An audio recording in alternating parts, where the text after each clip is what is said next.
You've been really upfront and out front on this, the difference between rhetoric, proposals and real policy, and I guess we've got to grapple with that again this morning.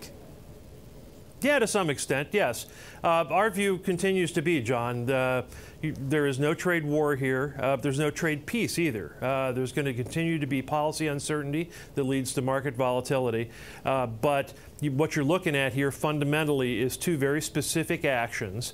The 232 steel and aluminum tariffs, where many exemptions have been happening as we predicted they would. And secondly, the 301 actions, which, let's remember, are taken in response to China's intellectual property practices, which the United States has been protesting well before Donald Trump ever took office.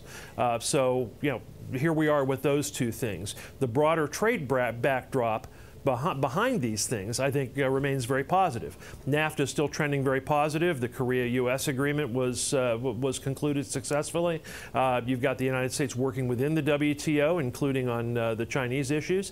So, you know, what you're not seeing here, I think, is a clearly protectionist turn. What you are seeing is the United States responding to particular circumstances. And in the 301 actions that were the subject last night and this morning, what you're going to see are negotiations, most certainly. The United States has been signaling that. I know Secretary Ross did this morning, as have the Chinese. Terry, just to pick up on something that Michael McKee and others have picked up on as well, the political sensitivity of some of the issues that China has touched on with their reciprocation, their own proposals that they've put on the table in the last 24 hours, soybeans, aircraft, Boeing. When you think about those kind of things, when it hits the heartland of the core voter of President Donald Trump, are they really the ones that are escalating things in the last 24 hours, or is it the United States?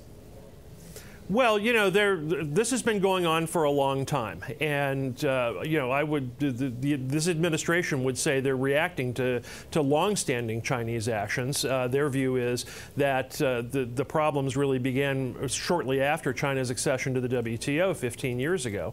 You know, I thought President Trump has actually explained his position very well and has been transparent on trade strategy. He says he respects President Xi. I think at one point he said he would have done the same thing that China did over the past decade or so.